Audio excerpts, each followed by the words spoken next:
RTL.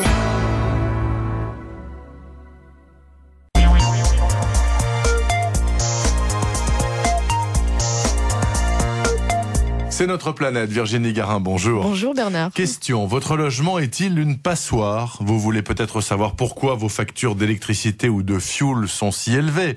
Eh bien, certaines villes, mais pas toutes malheureusement, proposent maintenant des photos de votre immeuble prises par hélicoptère. Ça s'appelle la cartographie thermique et c'est ultra pratique. Oui, c'est un hélicoptère qui survole la ville à 500 mètres d'altitude. Il est équipé d'une caméra thermique. Donc cette caméra, elle détecte les zones de chaleur et les indique sur des photos. Alors sur ces photos apparaissent un quartier, les rues, les maisons, les immeubles de différentes couleurs. Plus une zone est rouge, plus il fait chaud. Donc si votre toit est tout bleu, vous êtes bien isolé, tout va bien. S'il est rouge vif, c'est que la chaleur s'échappe. Donc votre toiture a des fuites ou la façade, ou encore vous chauffez trop votre logement. Ça se fait où? Dans quelle ville en particulier? Alors la première ville, c'était Dunkerque début 2004. Ensuite, il y a eu Reims, Marseille, Aubagne, Louviers en Normandie, l'agglomération de Nice et Aix-en-Provence. Cette semaine, Grenoble en Isère et Noisiel en Île-de-France ont aussi présenté à leur population ces cartes. Alors en fait, les photos sont prises l'hiver, c'est plus logique quand on met le chauffage. Et quelques mois plus tard, les photos sont traitées, analysées et proposées aux habitants. Et chacun peut voir sa propre maison. Voilà, par exemple à Grenoble cette semaine, la mairie a rendu public 2000 photos de toute la ville.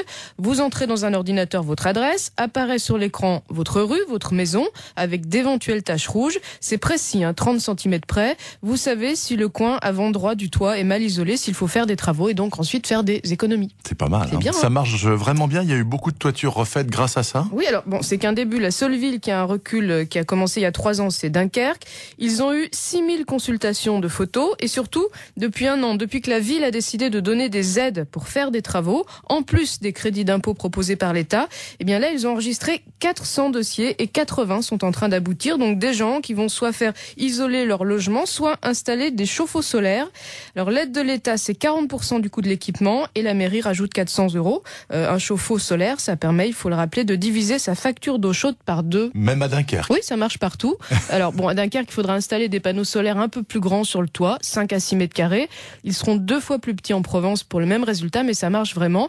Et on l'a déjà dit dans cette chronique, c'est dans les pays du nord de l'Europe ou en Alsace que les installations solaires sont les plus nombreuses. Voici d'excellentes nouvelles, Virginie Garin, mais vous en avez une mauvaise. Ah oui, mais la mairie de Paris, elle ne fera pas de cartographie thermique, Bernard. Cette technique n'a pas été retenue. Vous n'aurez pas de jolies photos en couleur de votre toit. En fait, la mairie a retenu une autre façon, moins aérienne. Elle est en train de faire l'inventaire immeuble par immeuble de tous les logements mal isolés en fonction de la date de construction, des matériaux. Et ce sera disponible en principe cet automne. Et prétendument aussi fiable, j'imagine. Bien. La bonne nouvelle tout de même cette semaine. Alors des chercheurs de Lyon ont réussi à produire de la peau humaine in vitro, donc en laboratoire. Et ça pourrait permettre d'éviter d'utiliser des animaux pour tester certains produits chimiques, des cosmétiques, des détergents. Vous savez, pour savoir s'ils peuvent être nocifs, les industriels font ça sur des lapins. 20 000 animaux sont utilisés en Europe par an. Donc là, la peau serait cultivée en laboratoire sur du collagène à partir de cellules prises sur des femmes qui se sont fait faire des liftings. Alors si ce test était validé par les autorités sanitaires, ça permettrait de laisser tranquille ces 20 000 lapins. Et ils s'en porteraient aussi bien, Exactement. sans aucun doute. Merci beaucoup Virginie Garin. À la semaine prochaine.